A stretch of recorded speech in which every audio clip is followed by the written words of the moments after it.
Good evening and welcome to Time to Be Reasonable.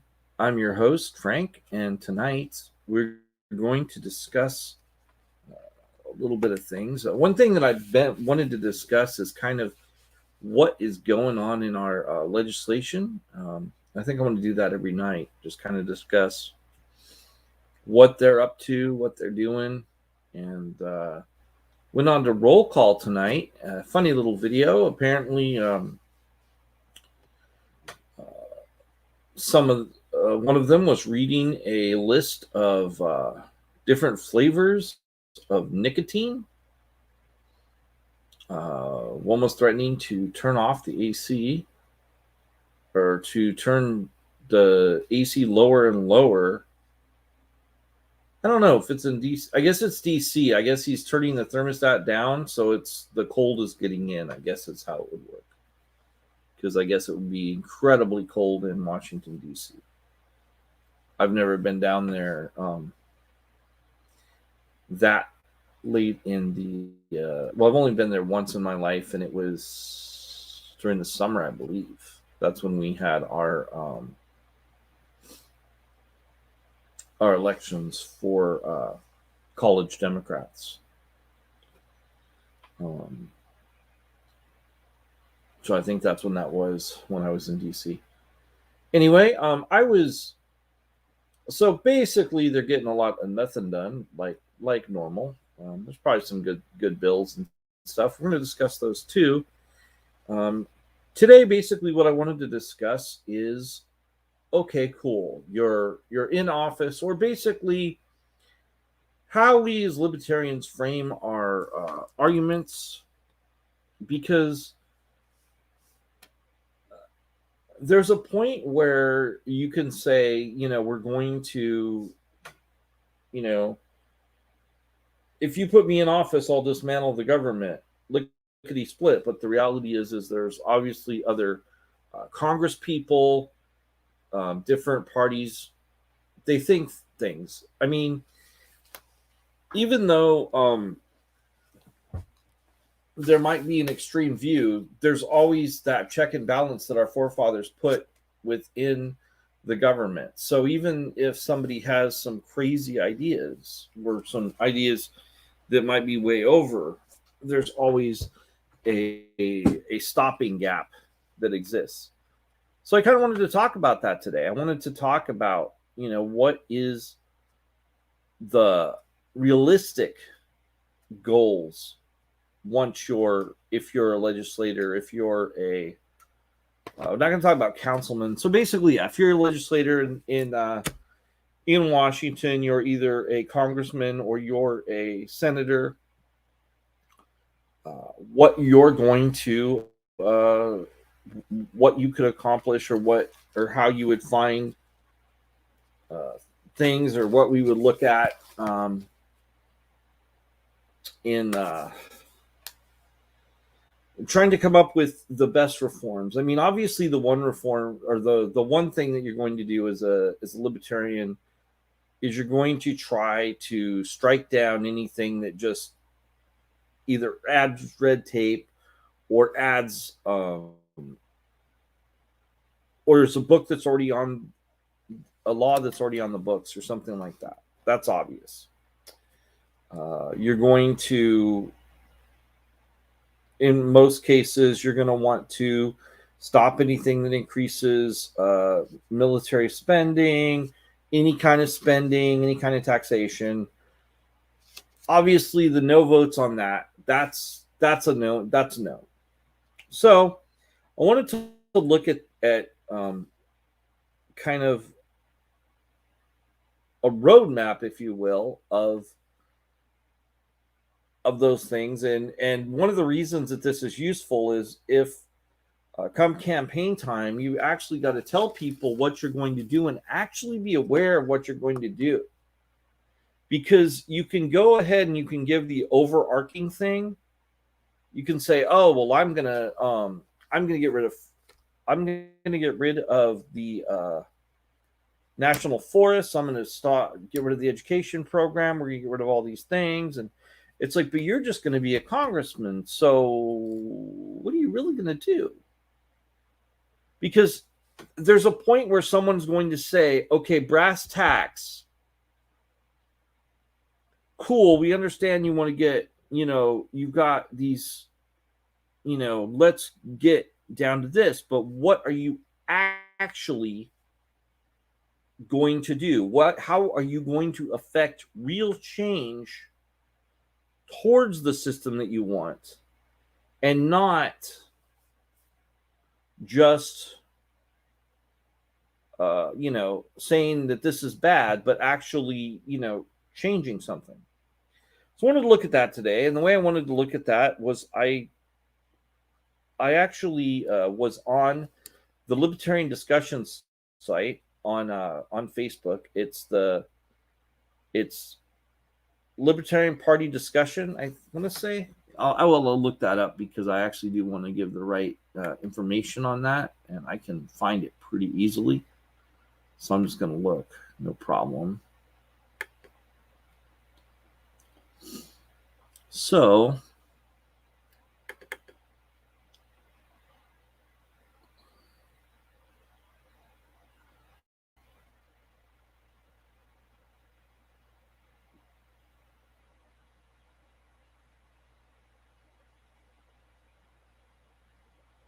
here we go. I'm just looking this up real quick. I think it's, and I have a lot of notes today. So yeah, that's the Libertarian Party Discussion, and it's on Facebook. And I basically went and I asked, what are the things we do? And there's some people came up with the AUMF. They came up with, we got to end the Fed. And that's the thing that, like, I don't think people understand, is that these things happen in parts and pieces. That if you're going to do something like end the Fed, well, one, you're not going to do that immediately as a senator or as a congressman. You're going to have to do something in an increment to actually make that happen. So you have to understand what can you do that maybe gets rid of the bad effects of the Fed, that kind of thing.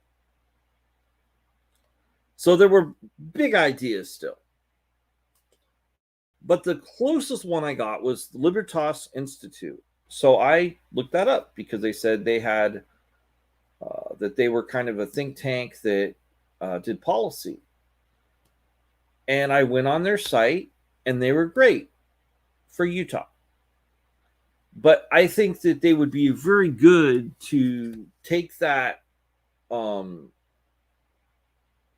the party, to take that and put it into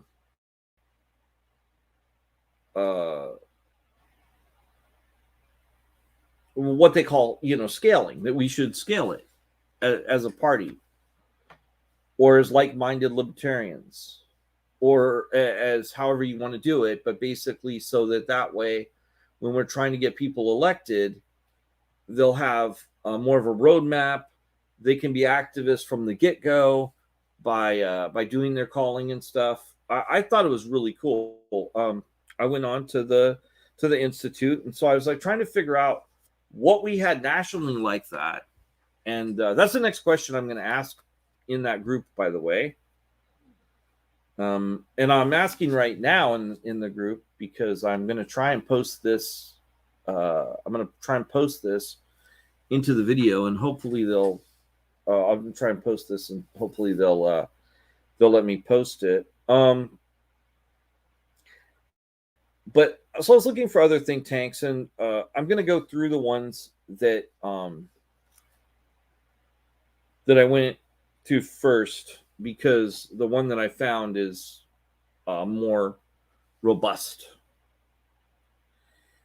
And so first, of course, I had checked out the Ayn Rand Institute. Didn't really find anything in there specifically regarding policy. They're more talking about philosophy.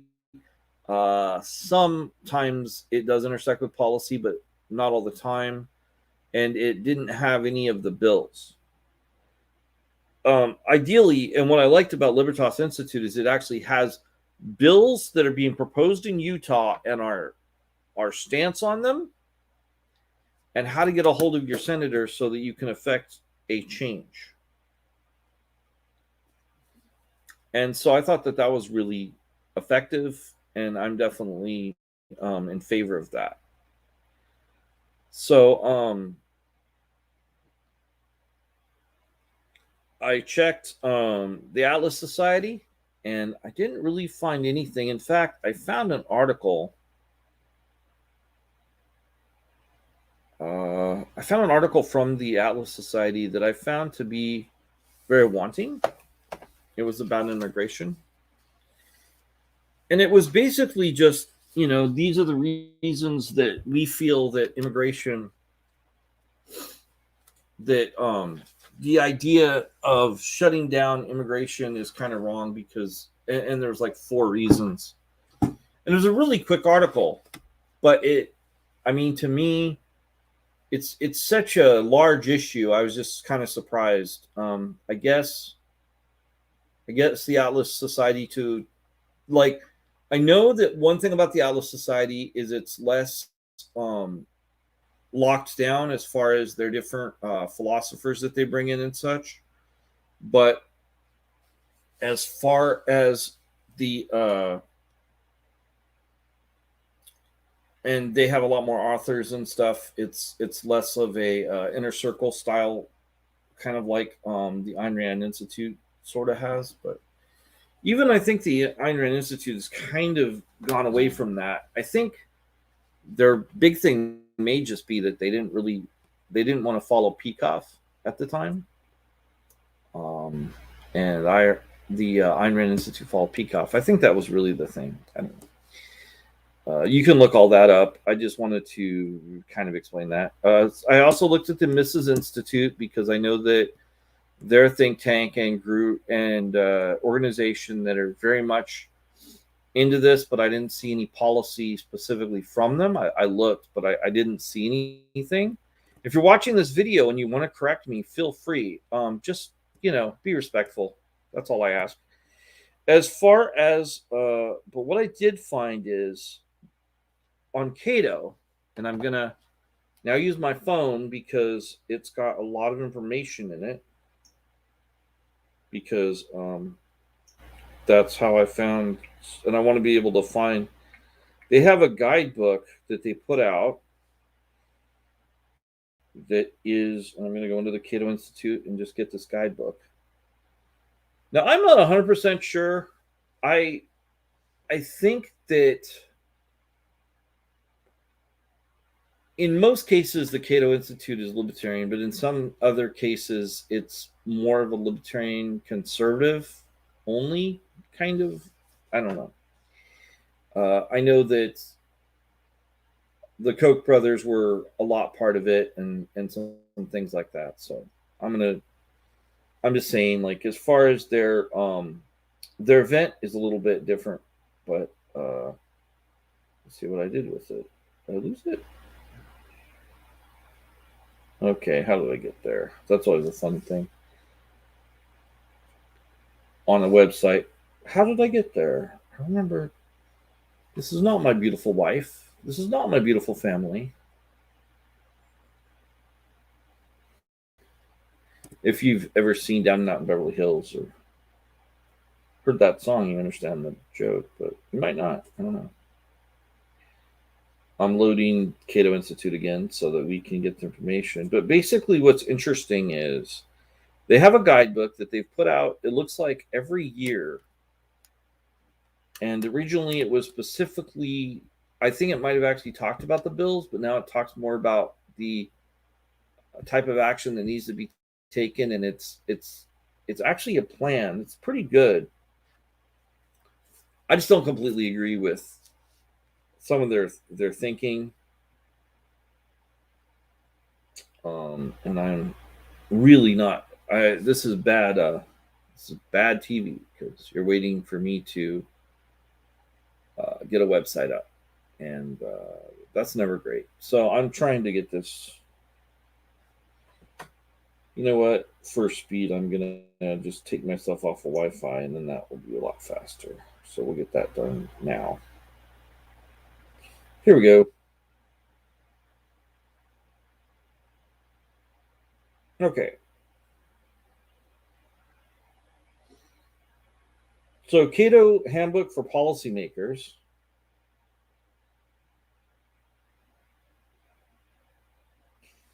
And this is the 8th edition, 2017. So this is 2017. So, they haven't done one in 5 years. Wow. But so some of the things that they talk about would be where you would go. One of the things that they're concerned about, of course, is repealing Obamacare. I don't support that, and I'm not going to support that on my show. I'm willing to talk about it, and if somebody can ever explain to me how I can stay alive and we can have paid for health care at the moment with my current situation. Also, if you can explain how I could stay alive and not be on public assistance of any kind, I'd be very interested to find out how that would work. But the reality is right now I can't do that, so I can't preach that because I think it would be philosophically bankrupt. And the reality is I'm in such a situation now that I can't work, so I can't pay for my medical upkeep, and I am in a terminal situation where I have to have my dialysis treatments or I would pass away soon, and that is an issue for me. And because of that, I have to take full advantage of everything that's being offered right now. And while I understand that that might be somebody else's dollar, and I'm not, and I feel bad about it, but I'm not going to die for it, if you understand. And if you think that that makes me moral and you don't want to talk to me, you don't want to deal with me, you don't want to watch my show, I understand. But the reality of that is that, therefore, I'm just not going to deal with that. But what I will talk about is immigration. And one of their stances is allowing immigrants in pretty much in all cases, and making work visas easier to get. Because the reason that we have so many people that are scaling the fences or illegally crossing is because we haven't offered work visas in a decent long time, according to them. Actually, that's specifically from Alex Navrata or Narasta, Alex Narasta. So that's his thoughts, and of course, not allowing welfare to non-American citizens. I keep hearing this, and this is a thing that I wonder about. How many policies? Okay, so like with kids, obviously you're going to give them welfare and medical benefits if they're in the country, because if they don't have a way of paying, you're not just going to have kids come to our country and die, especially if their parents are adding to the economy. That would be ridiculous. But as far as how the system works, I don't know. So it's just like something I'm just kind of curious about. I would like to find out a little bit more about that. But basically, this is really good. It does give a lot of things and what should be looked at.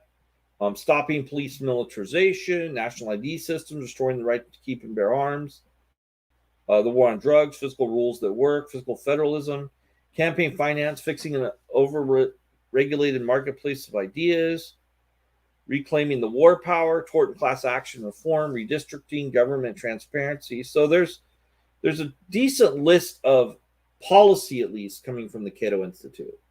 I still think that we should probably cobble together something more like Libertas, where you could go, and if it was done state by state, that would be amazing, because then you could go and kind of have an idea of how and just based off of our platform of the Libertarian Party, you could go, or if not the party, of like-minded libertarian people, you could see what bills were should be voted for or against, or at least have an idea. At the end of the day, obviously, you're going to individually make up your mind, but this is a good starting point. And I think having a starting point of this is the things that you should support or not support based off of your philosophy is not a bad way to go. So let's look at some bills right now, because I have a little bit more time. So I'm going to put them up on the phone. Well, phone might be faster because it is disconnected from the Wi-Fi. So I'll try that. And this is not great, but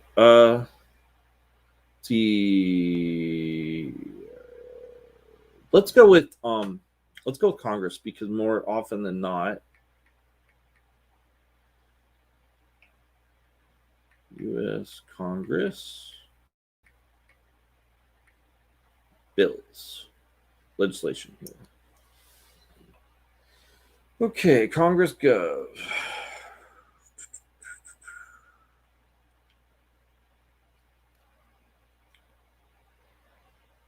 All right, so these are the biggest ones, but okay, so we'll go with the top 10 and we'll discuss them. We started a little bit later, so we're going to try and finish a little bit, about the time that it would take for the show to be over, I guess. So we're going to probably finish about 7:10. So the top 10, I guess we'll start from the beginning, and we could just kind of figure out what we would do with these. The National Defense Authorization Act for fiscal year 2022. And so what you do is you click the HR, and this will give a synopsis. Although I read a full bill, and if you've ever had the opportunity, I've actually read, you know what? I'm not going to say I've ever read a full bill. I've never read a full bill, but what I have read is a full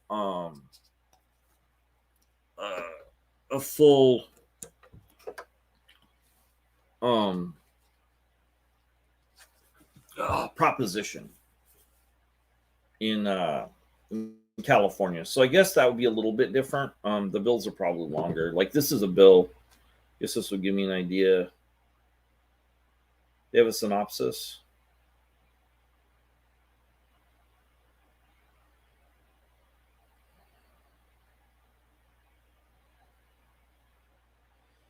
All right. The bill authorized Department of Defense activities and programs for FY 2022 and addresses various other issues. Provides multi-year procurement authority for certain helicopters and destroyers. Imposes various cost and operational limits on the F-35 aircraft program. Requires DoD to establish a consortium of institutions of higher education to study irregular warfare. Generally prohibits DoD from disposing of certain waste, including hazardous waste in open-air burn pits outside of the United States. That's interesting. A friend of mine was talking about the burn pits. And what a lovely time it was, believe it or not. Anyway, he's a little bit, I don't know.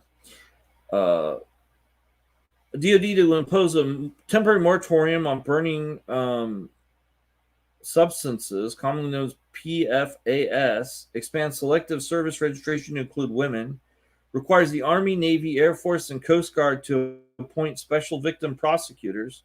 And mind you, this, okay, just to go back, this is the National Defense Authorization Act for fiscal year 2022. So I guess this is all of the things that they want to pass. Imposes sanctions on entities and certain officers and shareholders of such entities responsible for operating, constructing, or operating the Nord Stream 2 pipeline. Extends authority of the DoD to support stabilization activities in Iraq, Syria, Afghanistan, Somalia, and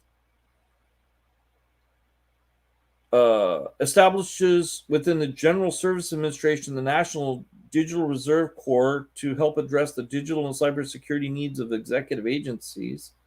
Extends temporary authorities for providing premium pay and benefits to certain DoD civilian employees. Now, first of all, it feel like I've always felt like these bills should probably be contain this amount. Well, okay, so you have a budget that you're passing. I understand that. But then the budget shouldn't have policy in it where it's it should be, there needs to be $100 or $100. I mean, it's the DoD, but we need $1 million for this program to study different types of warfare. Something like that, but not necessarily a bill where it's we're going to require this other thing because that's not, I don't know. Anyway, it gets very lost, and I'm sure this is thousands of pages. So you would look at something like that, or it looks like it already passed.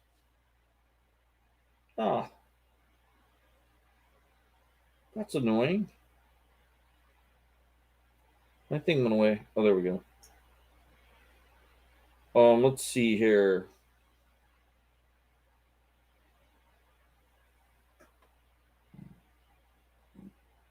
The Freedom to Vote Act, the United States Innovation and Competition Act of 2021. So this is interesting because I wouldn't be surprised if this is some kind of a fairness bill as opposed to, because it's to encourage competition. This is from, so it was written by Charles Schumer, or sponsored by him at least. I don't know who wrote it.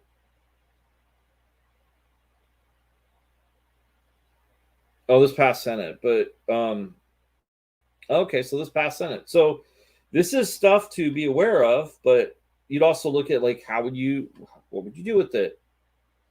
Provides funding for support U.S. semiconductor manufacturing, research and development, supply chain security. Provides funding for wireless supply chain innovation.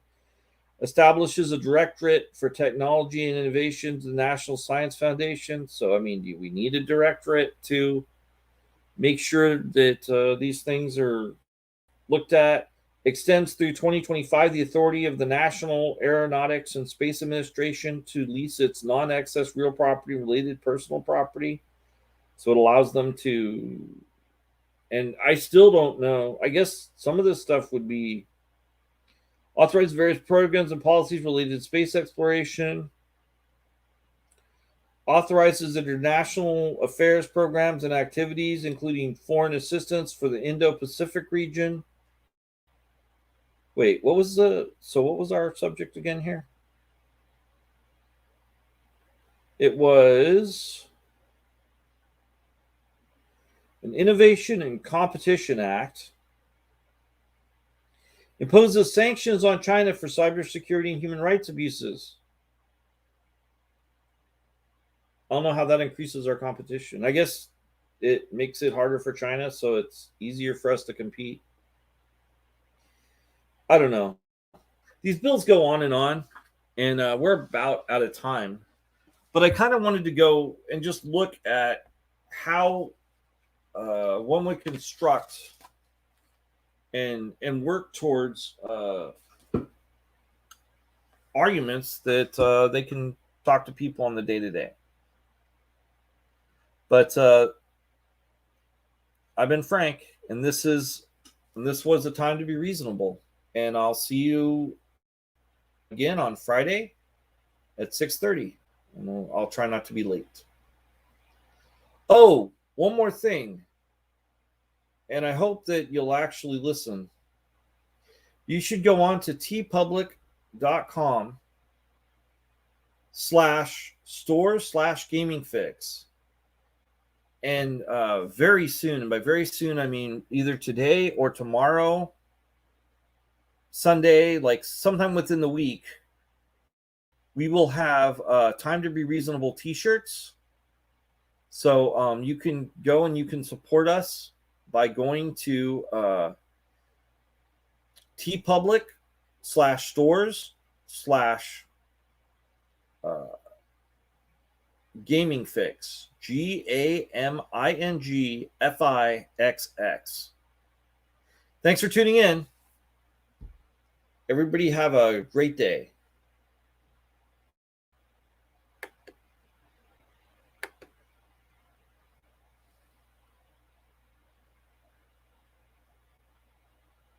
Oh, no.